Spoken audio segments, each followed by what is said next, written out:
Bothell City, Washington, 1993. 15-year-old Melissa Lee goes missing one night from her family home. The front door had been kicked in. The door jamb was broken. The lock had been forced. The front room was in disarray. Melissa wasn't home when they got home at 2. Her body is found the very next day. Detectives are on the case immediately and begin exhausting all possible leads. I'd be thinking, who would do something like this? Is this something that we need to be concerned about? Is there a stranger out there victimizing young girls? They do all they can, but the case eventually goes cold. It isn't until nearly 30 years later when advancements in DNA technology provides them with the answers that 1993 couldn't. The DNA really speaks for itself. It's unbiased. I badly wanted Melissa's mother and her family to have answers. Criminals who have hidden in the shadows for years find there's no escaping science and their own family DNA. Welcome to Bloodline Detectives.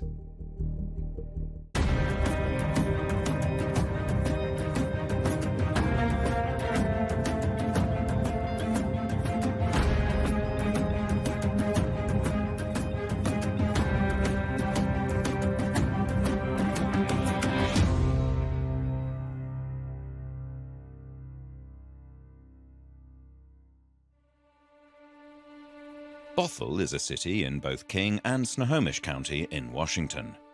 Part of the Seattle metropolitan area, it's located near the northeast end of Lake Washington. Bothell is a suburb of both Seattle and different parts of Snohomish County. It's kind of a sleepy neighborhood area. Snohomish County is the third largest county in Washington state.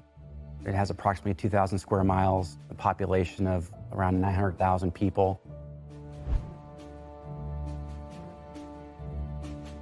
And then Everett is the county seat, and Everett has about 100,000 population. The mid-90s were a real peak in homicides, but Bothell was kind of a small community that stuff like this didn't typically happen. You know, I started with the sheriff's office in 1990, and you had your violent crime, but it was comparably today, it was much, much, much more violent.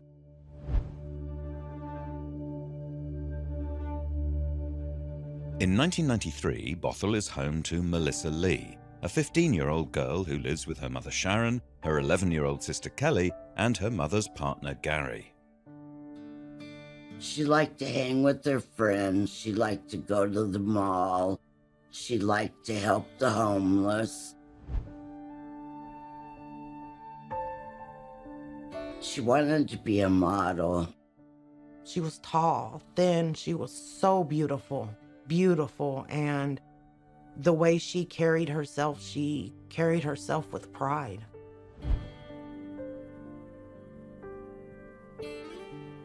She was my protector, I guess you could say. She had that mother nature and nurturing inside of her already.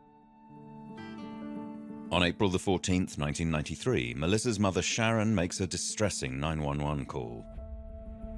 It was in the early afternoon hours. Melissa's mom, Sharon Lee, called the sheriff's office to report Melissa missing. Sharon had disclosed to law enforcement and detectives that the previous night, so April 13th, 1993, Sharon was at work at the Pinecone Cafe in Linwood. And she got off work around 4:30 in the afternoon. And Sharon and her boyfriend at the time, Gary, decided to stay at the Pinecone, and then they ended up going to the Eagles. Melissa was home alone that day. Sharon had seen her that morning when she left for work. Sharon had called Melissa at approximately 9:30 p.m. They had a conversation.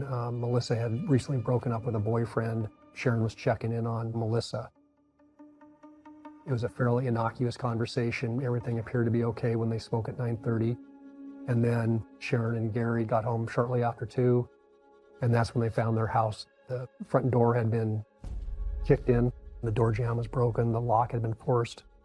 The front room was in disarray.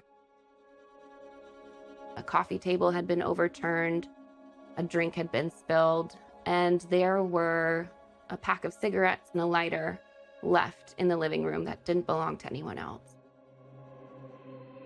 It was fairly obvious from the descriptions that some sort of struggle had taken place. Both Sharon and Gary commented that they smelled this sharp chemical odor, and Gary even said to him it smelled like ether. It was very strong to the point where they had to open up the doors and the windows in the house to vent the house out. Melissa wasn't home when they got home at 2.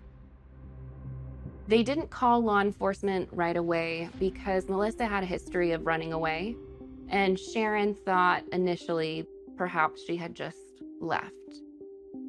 The morning of April 14th, Melissa's still not home. They start calling friends. No one's seen Melissa or talked to Melissa since the following evening. Sharon eventually called law enforcement about 1:45 p.m. on April 14th, so that Wednesday. A deputy is assigned the case, and he calls Sharon and gets all the information he can from her. And then the deputy, called the various, jails in the area, the various youth centers in the area, and the local hospitals to see if, anyone matching the description of Melissa had showed up. And nothing panned out at that point. Later that same day, another distressing 911 call is made. About 7:30 p.m. on April 14th, 2 women were walking near the Everett-Mukilteo border over a bridge called the Edgewater Creek Bridge. They were looking out over the bridge down into the ravine below and saw what appeared to be the body of a young woman. And so the 2 women went to a nearby convenience store, Soundview Deli, and asked to use the phone. They called 911, and a few members of the Everett Police Department arrived on scene.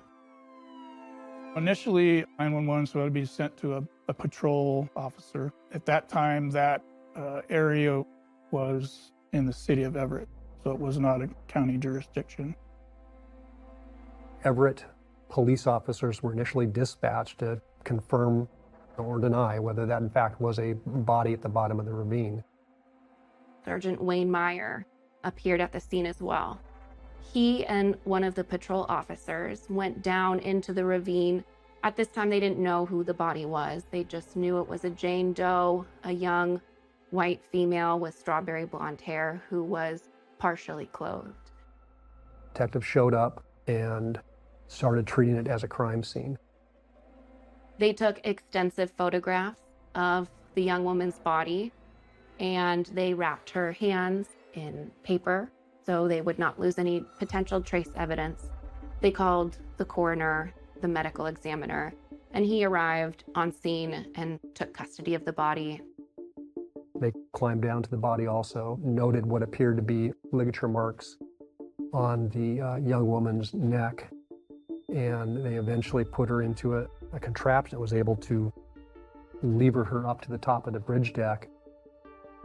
There was not much evidence at the scene itself.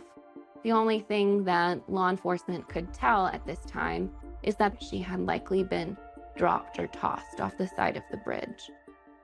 She was wearing a sweatshirt that had been pushed up along with her bra over her breasts since her chest was exposed.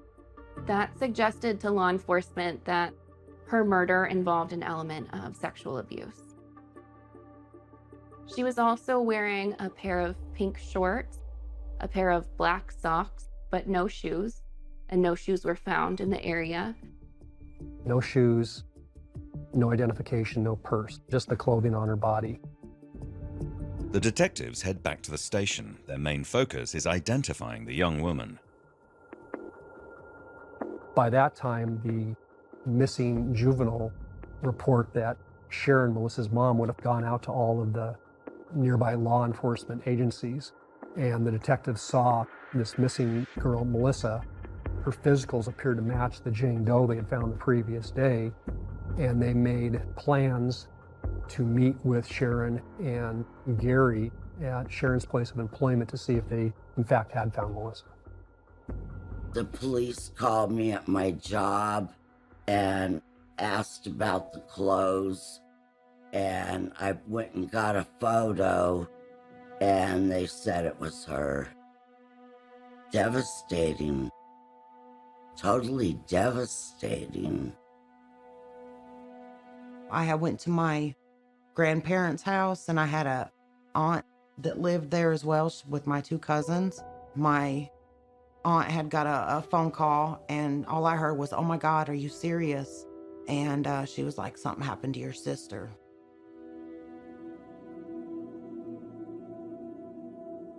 The autopsy of Melissa Lee was completed on April 15th of 1993, and autopsies are incredibly important in homicide investigations because it gives definitive information to law enforcement about the cause and the manner of a person's death.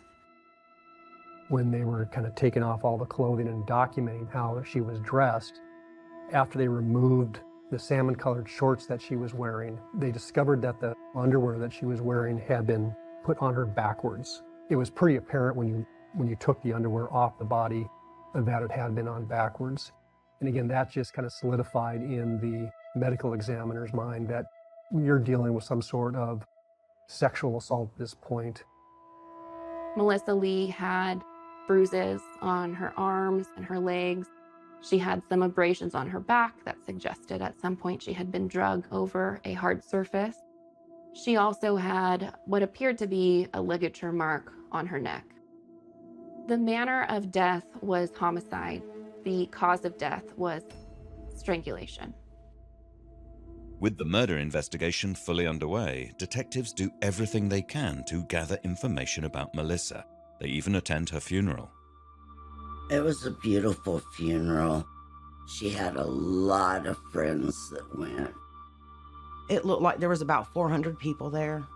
The police were there watching, thinking maybe he would show up, whoever, had killed her. At this point, by the time the funeral occurred, there was a lot of work being done by detectives, being put in that place to be able to talk to family and friends to maybe find out, hey, do you have any information about who may be involved in this and why this may have occurred? In the mid-90s, the homicide rates in Snohomish County had risen. However, a 15-year-old girl being forcibly removed from her home and then sexually assaulted and then murdered, that was somewhat rare. And I would think that any parent of a teenager at that time, having read the newspaper articles that kind of described what had occurred, would have been unsettled by that information. I'd be concerned. I'd be thinking, what is going on? I mean, who would do something like this? Is this something that we need to be concerned about? Is there a stranger out there victimizing, young girls? It's hardly ever do you ever really have a true stranger on stranger. It's typically someone that they know. And so we were trying to, as law enforcement back then, trying to figure that out. Fear grows in the community as the news of this callous attack spreads. Investigators hit the ground running, eager to uncover what happened to Melissa in her final moments and whether or not her killer was known to her.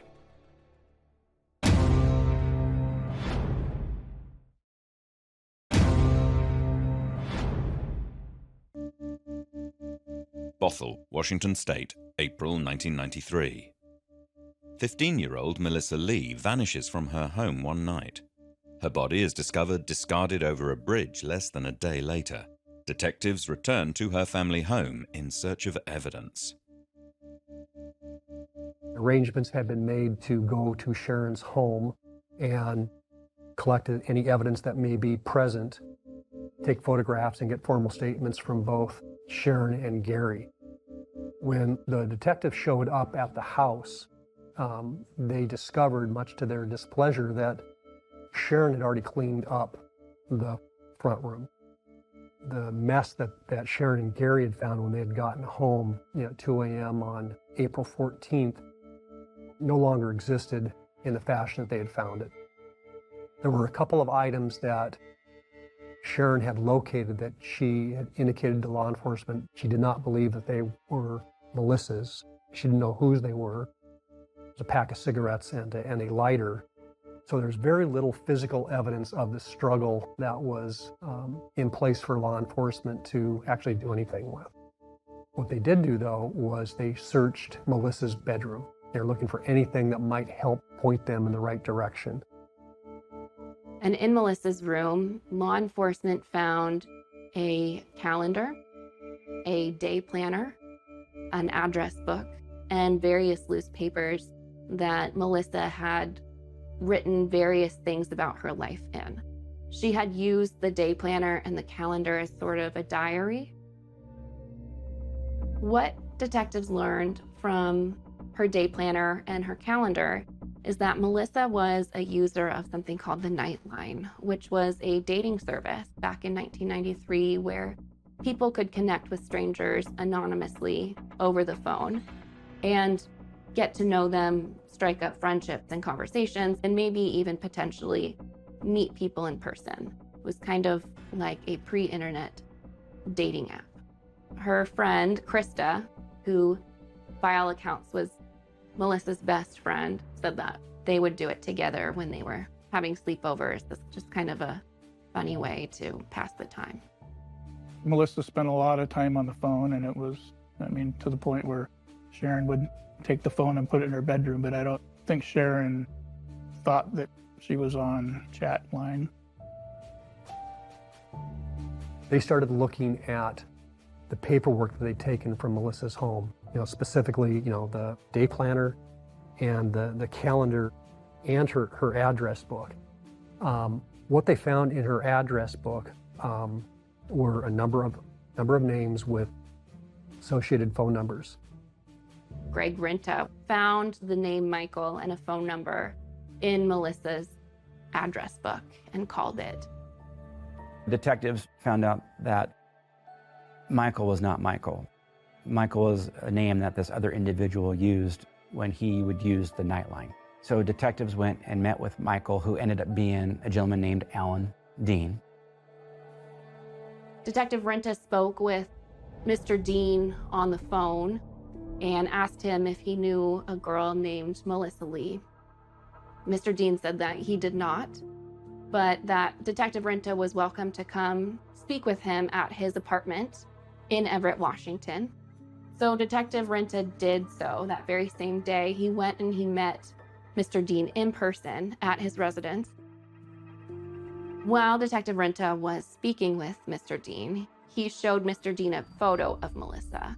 And at that point, Alan Dean said he did recognize Melissa. He said that they'd gone on a couple of dates before, but they had never had sex. He said he didn't know that she died until Detective Rinta informed him.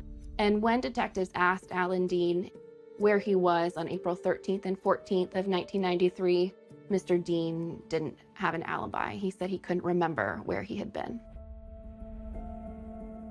I think detectives had alarm bells in their heads at this point, but without anything more, there was nothing they could do.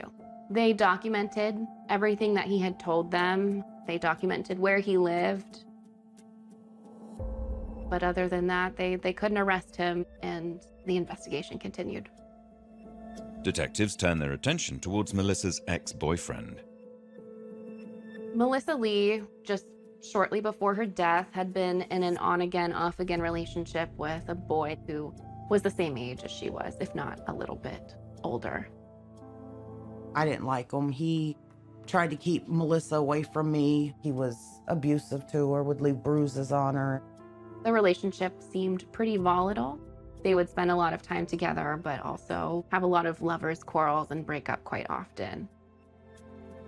There are rumors he was involved in some gang activity. The night that Melissa went missing, she had had a heated phone call with her boyfriend where he had told her she was marked. That equaled a hit, that he had put a hit out on Melissa. And so there was speculation that he had either murdered Melissa or hired someone else to do it for him. He was abusive physically, mentally. He was hateful. I just thought if it was anybody, it had to be him. Law enforcement spent a lot of time running down information and leads about Melissa's recently ex-boyfriend. They investigated the rumors. They spoke to all of Melissa's friends and family. They spoke to his friends and family. They spoke to him multiple times. And ultimately, they could find no evidence that he was involved with Melissa's murder in any way. With Melissa's ex-boyfriend no longer a prime suspect, detectives begin to run out of leads. Due to limitations in 1990s forensic technology, there is not much else they can do.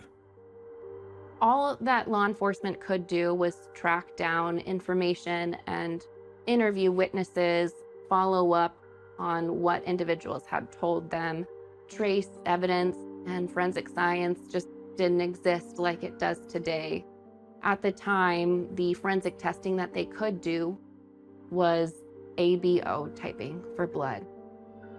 Law enforcement for the first 5-6 months worked this thing pretty hard. They chased down every lead they got. Nothing really leapt out at them. Melissa Lee was kidnapped from the Snohomish County Sheriff's Office jurisdiction. And then her body was found in Everett Police jurisdiction. So we had detective units from both agencies trying to work together. Well, you work different agencies, you can kind of imagine that the communication probably isn't the greatest. The case was worked, a lot of detectives worked on the case, but ultimately it just went cold. With absolutely no new leads and no forthcoming information, detectives have no choice but to let the case go cold and focus their attention elsewhere. All they can do is wait for new information to surface or hope that advancements in technology may eventually unravel the mystery of what happened to Melissa Lee in 1993.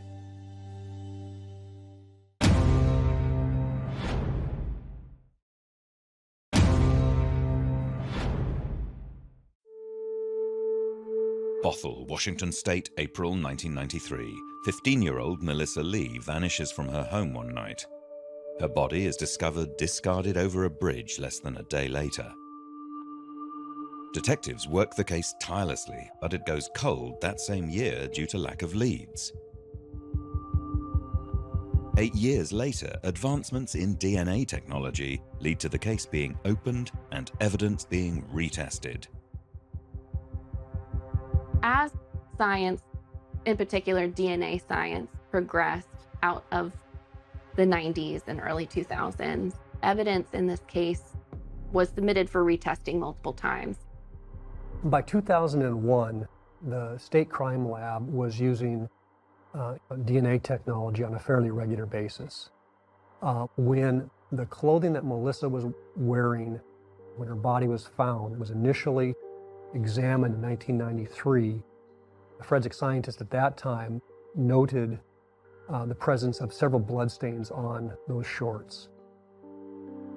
A forensic scientist tested some of those blood samples and realized that one of those spots of blood could not have come from Melissa Lee.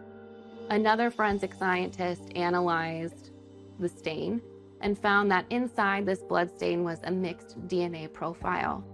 The minor contributor to the mixed profile was Melissa Lee, but the majority contributor was an unknown male person.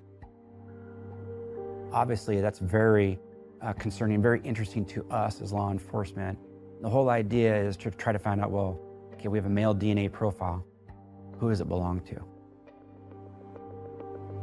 And so that profile was eventually uploaded into CODIS, which is the combined DNA index system, but there was never a hit. There was never a match.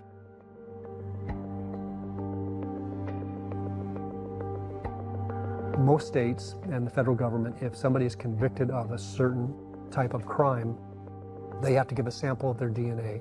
When that DNA is given to law enforcement, it's uploaded into CODIS so that when there are crimes that occur after the fact or old crimes, they can compare a forensic sample against known offenders and to see if they match. The individual who had left that blood stain on Melissa's shorts was not in the system. But at this point in time, Melissa's ex-boyfriend had been arrested a number of times and been convicted of felonies, so he was in CODIS. There was no match to TJ, so he is, by 2001, pretty clearly no longer a primary person of interest because it's not his blood on her shorts. Nothing much happened with the case until it was 2016 when her underwear, the underwear that had been placed on her body backwards, had been sent back to the crime lab to be re-examined. When it was originally examined in 1993, there had been some indication that there may have been a semen stain on the crotch portion of the underwear.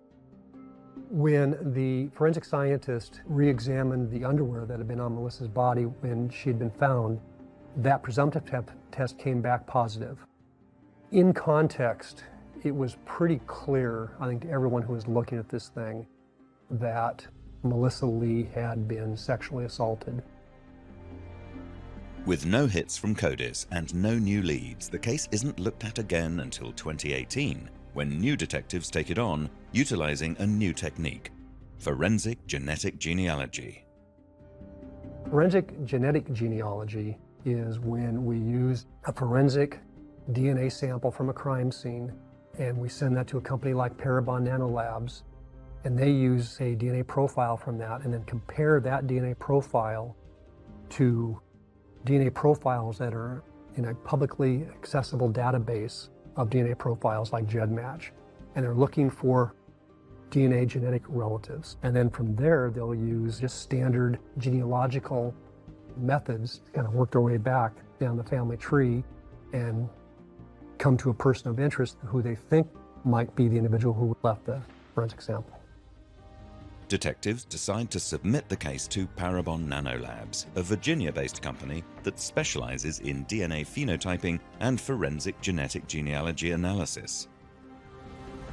Most important is that law enforcement has a DNA sample remaining from the crime scene. We cannot work with the traditional STR genetic profiles that law enforcement has used for decades. And so for me to be able to help, I have to be able to go back to that original biological evidence and reanalyze that from scratch using more advanced technology.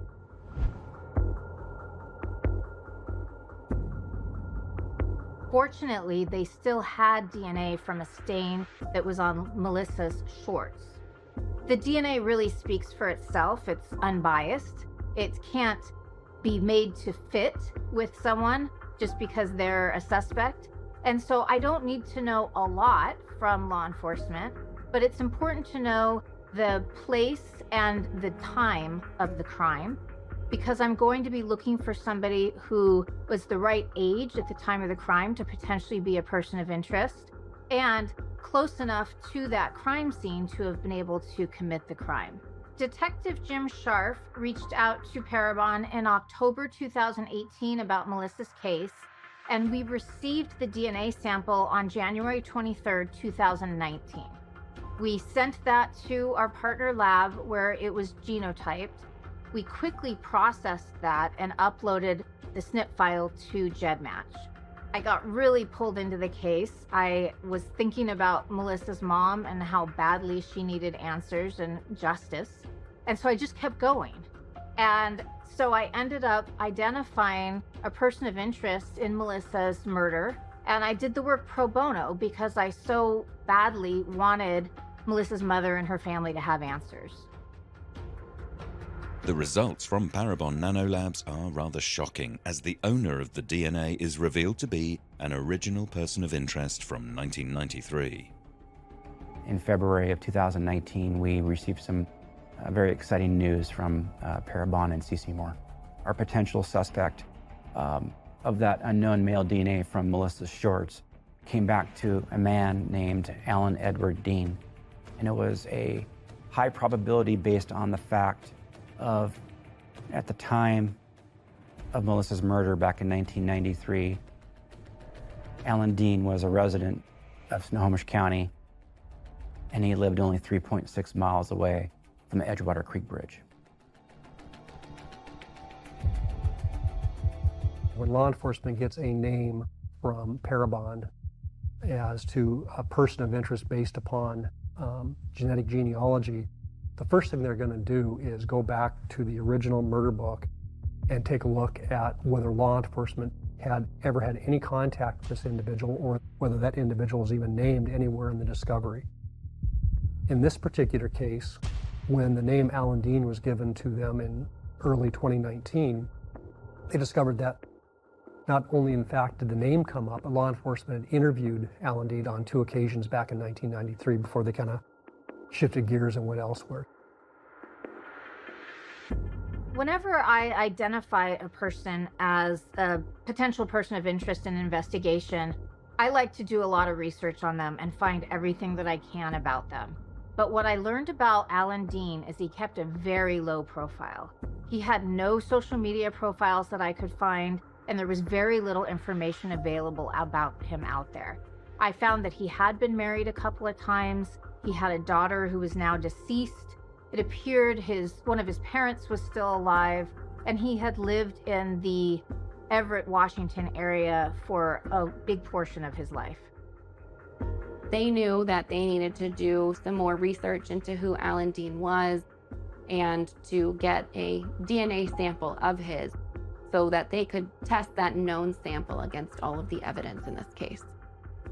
It's best in these cases to not tip off a suspect that they have been identified as the potential murderer. And so what law enforcement did was they put Mr. Dean under surveillance around the clock to see if they could obtain a surreptitious DNA sample from him that they could then use to test against evidence in this case. We found out that he was a smoker. He would come out to his front porch and he would smoke his cigarettes, but he would always retain and keep his cigarette butts with him. We tried to obtain a DNA reference sample from him through a gum ruse.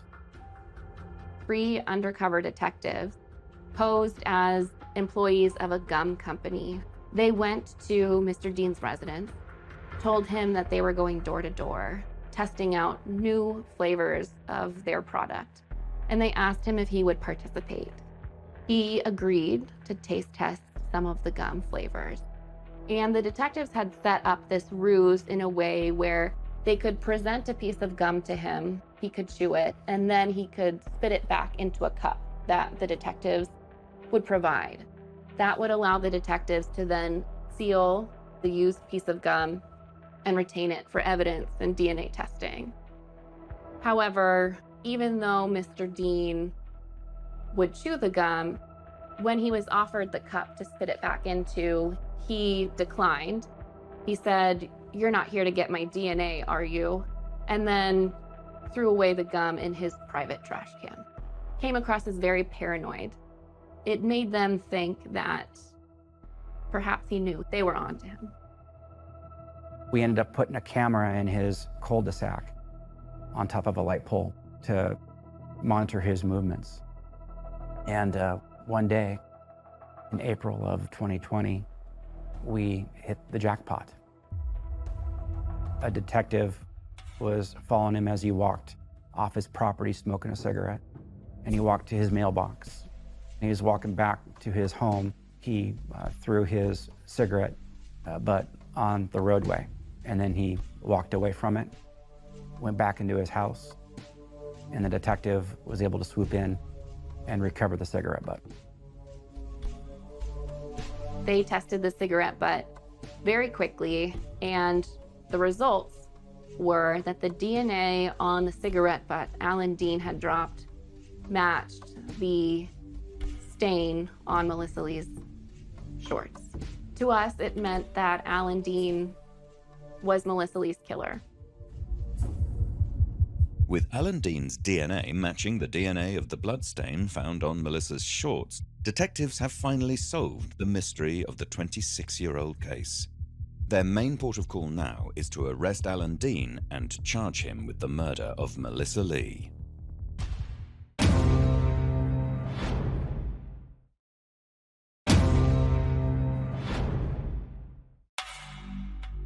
In April 1993, 15-year-old Melissa Lee vanishes from her home in Bothell.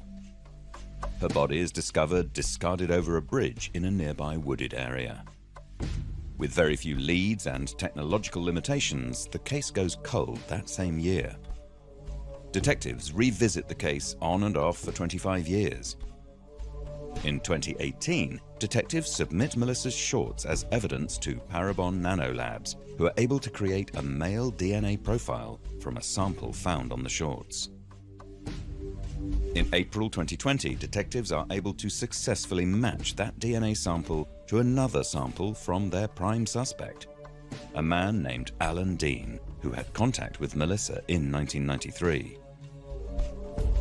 Not only was his blood on Melissa Lee's body, but we had evidence that they knew each other and that there had been some kind of sexual assault.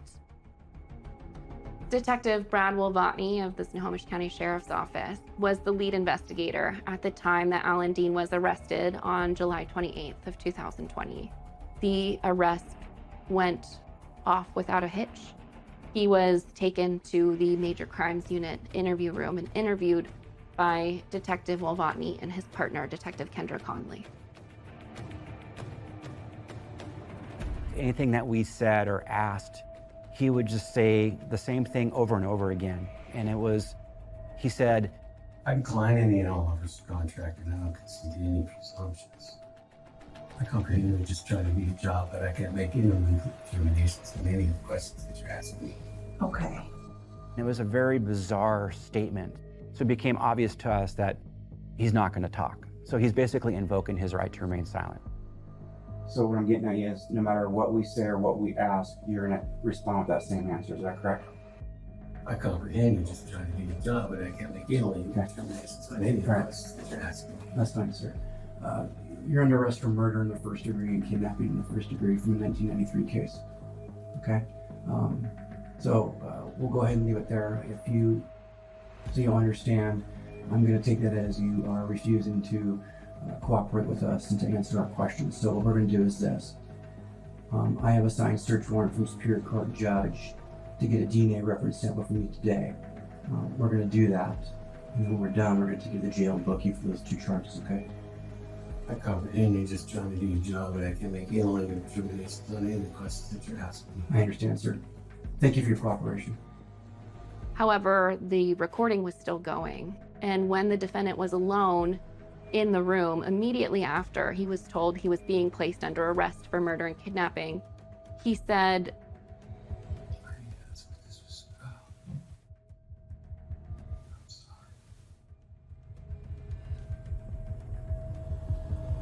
a couple of minutes later, detectives came back in, took another reference sample, a buccal swab, from Mr. Dean's mouth, and then they transported him to the Snohomish County Jail. For almost 27 years at that point, he had been waiting for law enforcement to catch up with him. There was no question. He understood why he was being arrested, and he said he was sorry. But I think more importantly, he looked up at the sky and he said, "I'm sorry."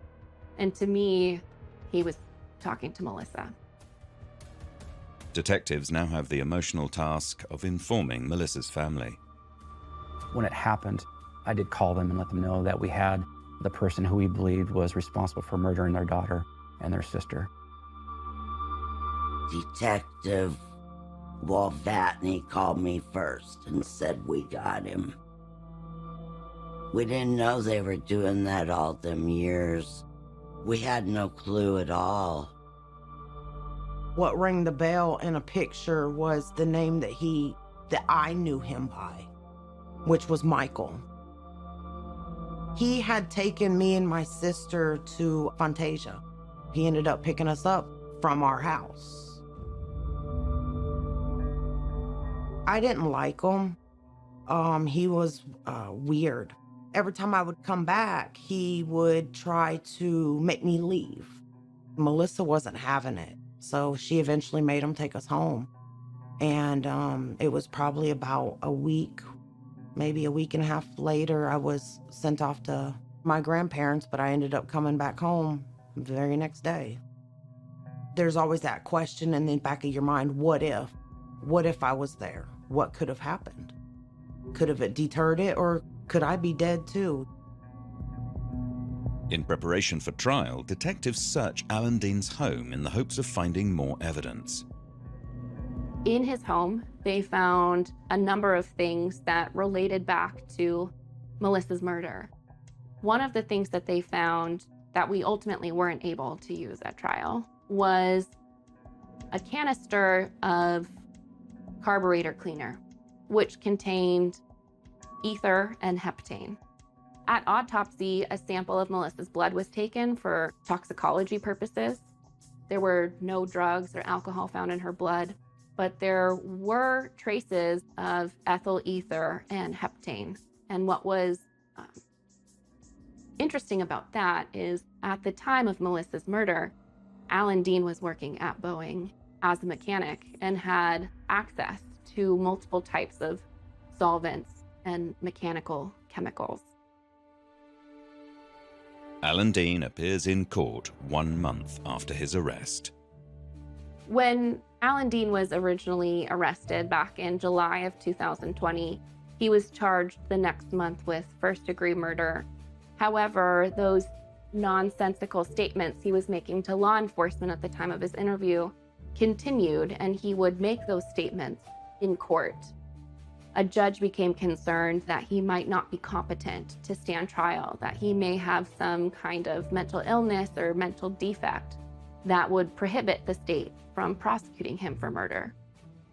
They made an initial evaluation that he doesn't appear to be competent, but we need more time. And for the better part of almost 9 months, Western made efforts to restore him to competency. And that went on until, I believe, April of 2021. And we had to ultimately dismiss without prejudice in 2021. The criminal charges have been dismissed, but he's evaluated to see whether he's a danger to himself or others, or whether he's gravely disabled. And the doctors at Western came to the conclusion that he was gravely disabled and he was committed civilly. And so for the next better part of 2 years, the doctors evaluated him periodically and attempted to restore him to some semblance of normalcy.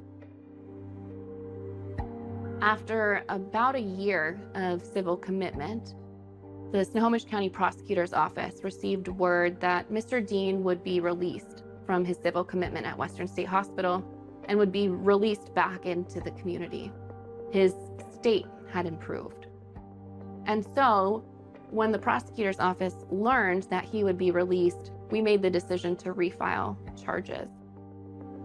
It took a couple of times. Trial did not start until March of 2023. He was pretty stone-faced. Yeah, Dean was pretty stone-faced the majority of the trial.